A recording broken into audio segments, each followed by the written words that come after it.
party is going to do. It's to protect the political party as it currently is.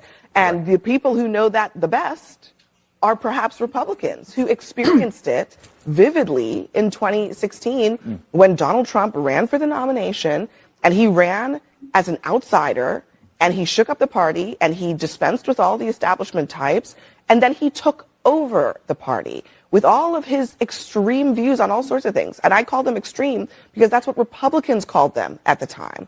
So, I mean, this is actually, in some ways, kind of a Trump playbook. Well, except Trump wasn't trying to, bring about the downfall of Western civilization like some of these socialist candidates are in the Democratic Party. And so, I mean, look, I'm not a Democrat, but I've been amused at the infighting in New York City today, and some of it is pretty powerful constituencies. I saw a video last night in one of these victory parties of a room full of young white socialists screaming at a television with Hakeem Jeffries on it, who's poised, by the way, to possibly become the first black Speaker of the House, going, "You're next, you're next, you're next." Not a great look for the party. I saw that Mamdani went after the head of the Hispanic caucus as well. I see Tish James is even mad. Ladies and gentlemen, let me be very, very clear. If the Democratic Party becomes the likes of Zohran Mamdani, who, by the way, I like, not trying to throw any shade on him or anything like that, but if the Democratic Party becomes him, you have no chance. You have no chance on a national basis in terms of the presidency. In Senate seats in the House, you have no chance. You have no chance. I want to be very, very clear about that. You might have a Democratic socialist sprinkled here and there, but that ain't what America is. America's about capitalism. America's about dollars and cents. America's about an economy, a flourishing economy. Okay? And you know what it's not about? Free stuff. Somebody got to say it, so I'm going to say it. Somebody got to say it, so I'm going to say it. Dan Goldman, the definition of a useful idiot. Obsessed with impeaching President Trump. Pure TDS, severe TDS. Last night, a socialist shellacked him in his primary. His refusal to fight the takeover of the Socialist Party, the DSAs, cost him everything. Zohran Mamdani's victory in America's biggest city has emboldened this movement as predicted. Chuck Schumer, Nancy Pelosi, they originally let these foxes into the henhouse, AOC, etc. The squad, never condemning them, never telling everybody that they were crazy, never admitting that they were actual communists. They got into the henhouse. It's predictable what's going to happen. Now they're being devoured by these communist locusts. Useful idiots. They're always the first to go. On the right, we must prevent the same thing from happening. There is no room on the right for the woke right or the radical crazy right or whatever you want to call these people. They will destroy the Republican Party and the MAGA revolution from within, just like the DSA destroyed what used to be the party of JFK. We don't want that to happen to us. Stay vigilant. In New York last night, socialists went 3 for 3.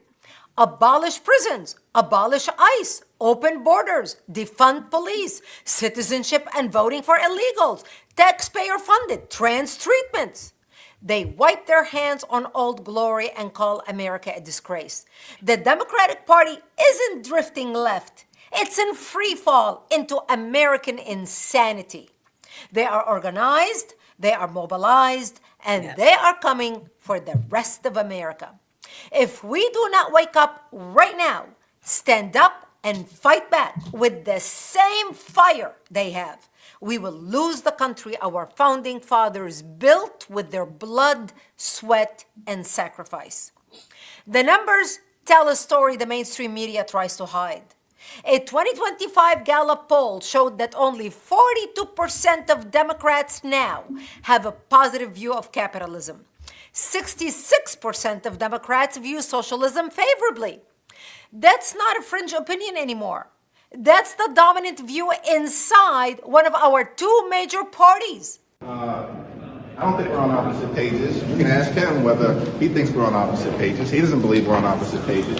There are multiple races that I've gotten involved in supporting House Democratic incumbents, which is what I have done as leader and will continue to do. So with respect to races where he may have endorsed a different candidate, we have agreed to strongly disagree, and we put it into the hands of the people of New York to decide What's the best path forward? Is he making a mistake by trying to point the caucus so sharply to the left? Well, that's a question you have to direct to him. There are 215 members of the House Democratic Caucus.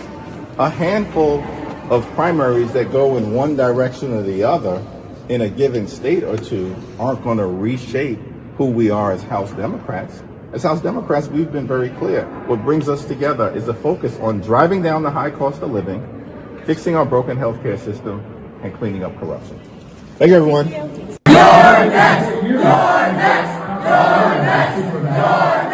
You're next! You're next! Discussion where some other comment process before they could come in. Once again, he's so depressing. I will say this: there is a real warning that we need to understand. The woman, when she said that they are organized and that they're going to mobilize, and what they are doing, they are being emboldened by success. They had a Democrat socialist sweep in Washington, D.C. They've had a sweep in New York City, and they are sweeping in other places. Like I said, they have defunded the DNC. So people like Hakeem Jeffries can no longer, and Nancy Pelosi before him can no longer be the king and queen makers. They can't pick the candidates by choosing who they want to fund, because that rabid socialist based, that angry, which is filled with radical leftists and very angry women, both black and white, are fueling that base. And that base is voting and donating directly to candidates. So they are bypassing the DNC and the formal Democrat structure, and they're donating directly to the candidates that they want to give the energy and the power, and who are in fact winning. They are taking over the Democrat Party, and they think that is their answer to MAGA. You saw Abby Phillip when she said he took over the particle with his radical policies. See, they keep pushing that MAGA is so radical. So the Democrats now, the Democrat base feels like, well, we've got to go ahead and get radical and go full on socialist to combat the radical MAGA base, which they think is full on fascist. So what they are trying to set themselves up is to be a power to counteract this fascism, because they believe that's who we are, and that's the bill of goods that they've been sold. Now, what can happen and what is happening is this. I watched that G. Craig Lewis sermon, and I've been saying that this is all about 2030. This is the deep secret that is not being talked about. You've got three major headwinds the Democrats are facing in 2030, or possibly facing in 2030. One, you have about 30 districts that may be redrawn because of the recent Supreme Court decision. The possibility of the SAVE Act and something like it that is going to require you to be an American citizen and show an ID to vote in federal elections. And the possibility of the voter padding moving, with people leaving, blue states losing population and red states gaining population. All of these things, if they should happen and happen in the way we think they're going to happen, suggest that the Democrats' electoral abilities to win, even statewide, particularly in big states, and certainly national elections, could be thwarted for maybe somewhere around 20 to 30 years. And I believe part of the reason they want these socialists in place, they want to defund the police, they want to get rid of the authority, because if it should happen that Republicans win in 2028, which means Republicans will be in control when the 2020-30 census comes, and it is time to reapportion the country, maybe for the next 50 years, this new apportionment of congressional seats will happen. They want to have places where they can enact their chaos and they will be free to do so and really move to enact it all over the country, because they will have governors and mayors and people in place. Because when they find out that they have no shot at winning, and when they pull the ID cover back that they've been hiding under and realize they cannot have the illegals in dead vote them into office as they've been doing, because I've been saying they don't have the numbers, these people are going to hit the streets bulldog mad, ready to cut and fight and strife. And let me tell you, you think you wearing Crocs now, get you some shoes, get you some boots, because you're gonna be out here with your boots on, because they are going to go crazy. The base does not know that yet. The base is under the guise of, we got to fight fascism. But the people who are directing this, who are funding this, who really understand what's going on, they want their people in place because they want the prosecutors who are not going to prosecute. You thought it was something when they were walking up to people at the Carmelo Anthony jury, just walking up to white people saying, you were on jury selection, right? And punching them in the face. You were on jury selection, right? And punching them in the face. They are going to be out here and enact that old revived KKK street team that the Democrats know they have and love is about to reformulate itself. And these people are about to become crazy when they find out they cannot win. You are on it. I mean, this is the Cloward-Pippen strategy, right? It essentially is what is ultimately what their goal is. These democratic socialists. When you think about, and for those that aren't familiar with the Cloward-Pippen strategy, basically they want to overwhelm the system. Yeah, that is the goal. Overwhelm the system so much that they can destroy the system and then recreate and build something new. Right. In the image that they want it to be in, opposed to the image that our current constitution and our current country as it stands has been built. That is their goal. You know, I mean, think about this. The DSA, they want to encourage people, you know, that they need free stuff, meaning, okay, the welfare, we want to increase those welfare benefits. You know, so let's just overwhelm all the local welfare systems and all this other type of stuff.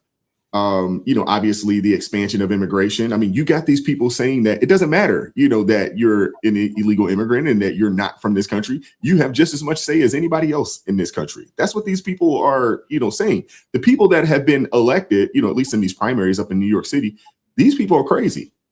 These people are insane. You know what's interesting? We spend a lot of time talking about what's happening, the economy, inflation, the debt, what's happening to the dollar. And most people watching this channel already get it. You're paying attention. You're seeing things a lot of people are just starting to wake up to. But here's the question. If you already see it, what are you doing differently because of it?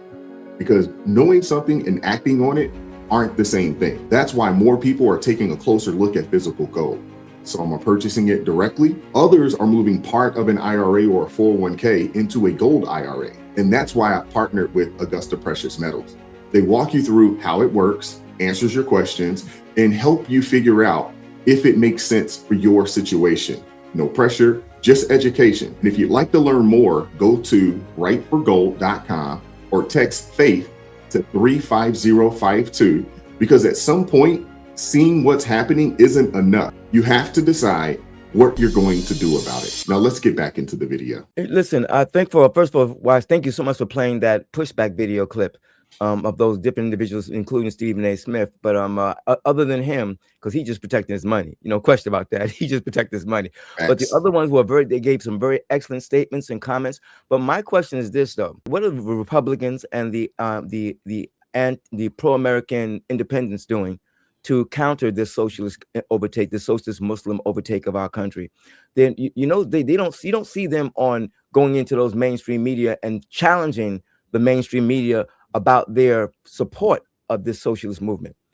Whenever you see them on there, they're not saying, listen, why are you guys supporting and defending? Your networks are defending this socialist movement. Your networks are protecting and defending these Muslims. Why are you doing this?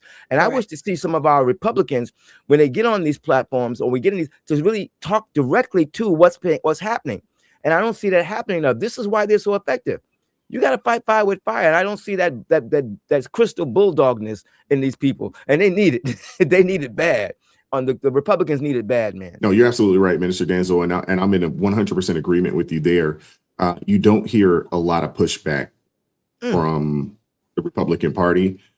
You don't hear a lot of pushback from, I mean, you do hear Fox talking about it a little bit, but what you also got to understand too, from the media standpoint, is that 80 to 90% of the media is left leaning. So they're caping for these people. They're covering for these people, because for them, they don't care. It's not really about the country. It's about beating Trump. And that's why someone like a Brandon Johnson can come out there and say, yeah, I know we had, over 100 shootings over the weekend, but it's Trump's fault. That's the reason why, these other folks, up in New York City can say, yeah, I know we had these crime issues, this and the third, but it's Trump's fault. Yeah, but everything's Trump's fault. And the crazy part is that you got so many people on that side of things that they don't care about a solution or anything. The dog whistle, no different than, older Black folks when they hear, racism or something along those lines. The dog whistle is Trump, for those on the left. So all they have to say is Trump's fault. And for everything that's not working, and we're going to give you free stuff. And that's it. That's all it takes. We're going to give you free everything. And then everything that's not working, it's not our fault. It's Trump's fault. You're right. But the Republicans need to have a better pushback to make them understand the danger that they're facing when they're letting these people in and putting these people in office, because this is serious. This is some serious business, man. No, you're absolutely right, Minister Denzel. But that's why we need people like Crystal and so many other God-fearing people to take these seats. Yes. We got too many people. We got too many people that considers themselves, followers of Christ, that have decided to stay on the sideline, and they won't get out here doing what we're doing right now and what we do on a day-to-day basis. We can't even get Christians to do this, to even have conversations to call it out. Think about that. You can't get pastors to call out the foolishness. Nope. Although, shout out to G. Craig Lewis, shout out to him, because he was almost, I'm not gonna lie to you, it was almost like a godsend. Because we were talking about this last week. I think it was Thursday or Friday when we were talking about where are the pastors speaking out against this foolishness. And then lo and behold, he has a full-blown hour-and-a-half sermon almost calling these people out and using scripture to back it up. It wasn't just, this is my opinion and my feelings. No, he was using scripture to back up the poor behavior. I love it. I appreciate that. But we need more. He's just one. Thou shalt not covet. I don't understand how y'all don't understand. Thou shalt not covet. The Democrat Party has built a platform on covetousness. You want what everybody else has. So you want to tax the rich. You don't want to work for it. You want to get it freely because you're here. This also comes from the mindset of everyone gets a trophy. Everyone gets a participation ribbon because you know what? We don't want you to feel bad. So no, you don't have to work for anything. And this is the culture that we have raised in this wonderful America that we lived in. And you have a lot of the Republicans, they look like they're sitting there cheering as they watch, because they're laughing at what's happening to the Democrat Party, like how someone would look at someone's house being burnt and laughing while your house is made of the same wood that's being burnt down. That's literally what they're doing. People tend to have this pride in them that they believe that it will never happen here. It will never happen to me. This will never happen. So they literally watched what was happening over in the UK, in Germany, in Spain, in Italy. They watched all of that happen, but they did nothing. The Democrat Party, the part that the Hakeem Jeffries, the Nancy Pelosi's, the Chuck Schumers, they thought they had reins on these people. That's what they thought. They really thought that. But you spent so much time convincing people, you know what? Y'all deserve free this, and y'all deserve free that, and y'all deserve free this. And a lot of people have been hearing that forever. But then the Democrat Socialists said, no, when we come in, we really going to do that. So they took your message. Basically, y'all built that cage, and the Democrat Socialists came in, and they changed the locks on y'all. That's literally what just happened to y'all. And y'all are sitting down here, and Hakeem is still trying to do his kung fu ninja, whatever he be doing with his hands, to try and convince people that he's still standing 10 toes down. No one respects you, Hakeem. No one respects you. And you don't realize that you have lost the hold that you thought you had. You've completely lost that hold over all of these people. I had to go to Grok because Mamdani got in because people didn't vote. So I had to see what happened in these elections. Let's hear what voting was like in District 7. About 66,000 people voted in the Democratic primary, which means roughly 5 to 6% of registered voters in the district. Pretty low turnout. In District 10, roughly 83,500 votes were cast. Higher interest there, but still under 10% of eligible voters. District 13, around 66,400 votes, which is similar to District 7. Again, another low turnout. And the thing is, the people, this is the part that blows me. The people that voted for these people, they stood with them because of Israel. So explain to me, what does foreign policy have to do with your everyday living? Nothing. That's the thing I don't understand. And this is why I said we need people to take tests to be able to vote. I really feel like that.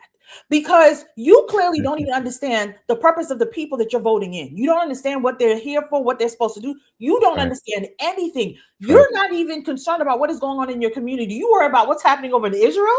One of the ladies' speeches was about, we're going to free the Palestinians. How? You're supposed to be just taken care of right there in New York. What you talking about Palestine for? Like, and this is what y'all voted for. So make it make sense. And this is the problem. You have people that don't understand they don't understand the government. They don't even know the 3 branches of government. They don't know what they do. They don't know how to read. They don't know how to use any kind of discernment, and they're voting. That's right. And then they're making decisions that could affect hundreds, thousands, millions of Americans off of popularity and emotion without actually doing the research.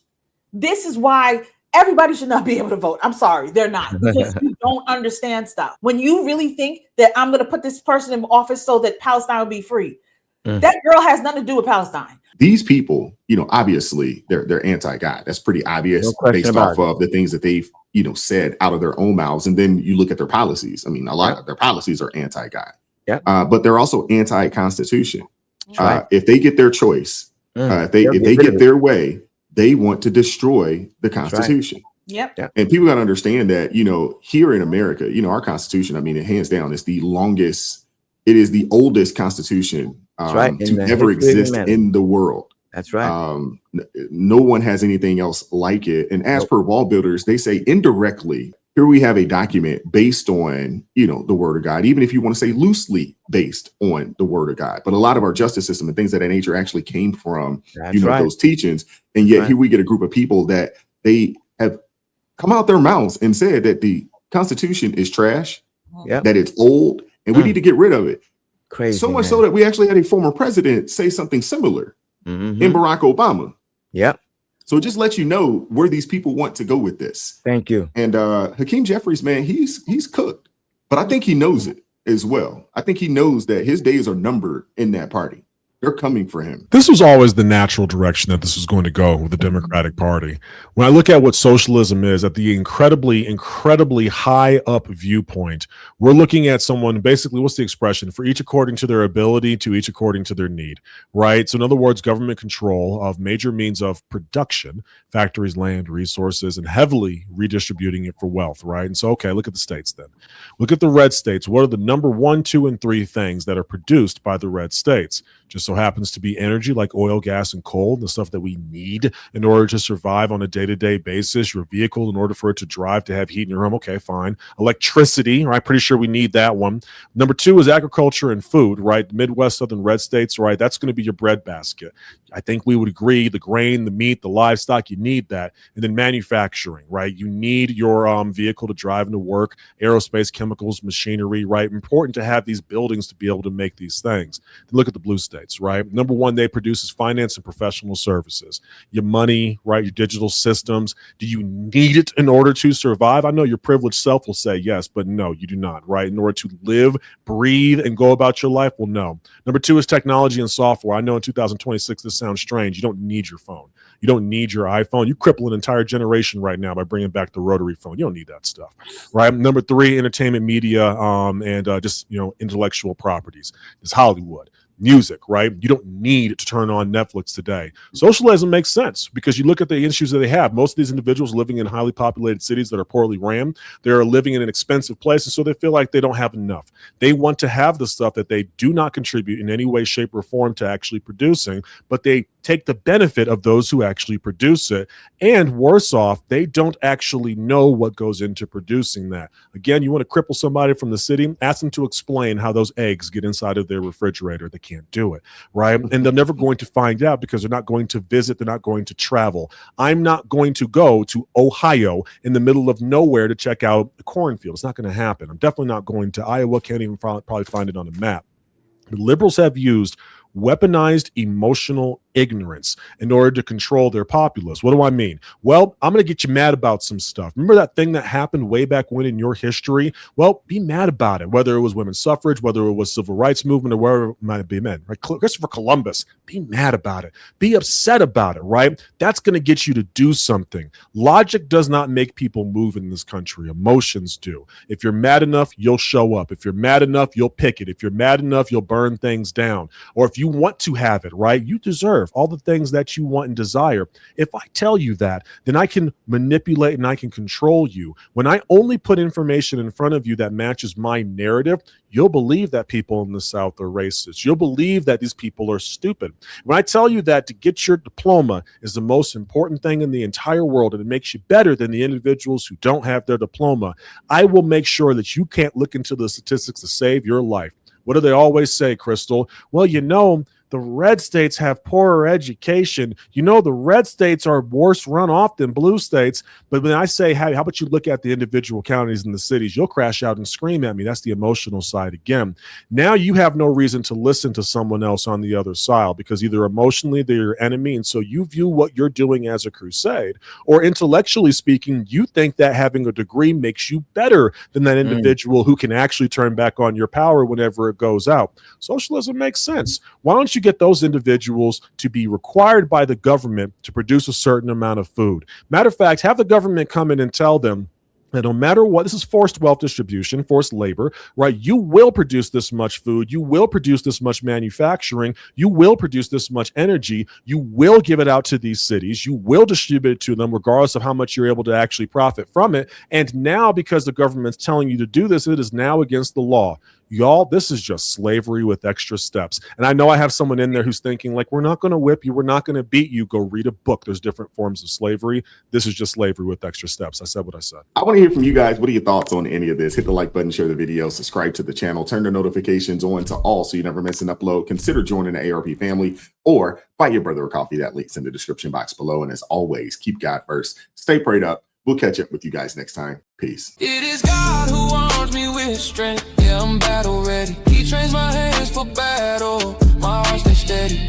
But thanks be to God, he gives us the victory. Through my Lord Jesus Christ, it can't live in me. I was down to the dirt, red clay on my shoes, old pain in my shirt, oh so bruised. Then the Lord hit my chest, kicked air from my breath, put power in my step.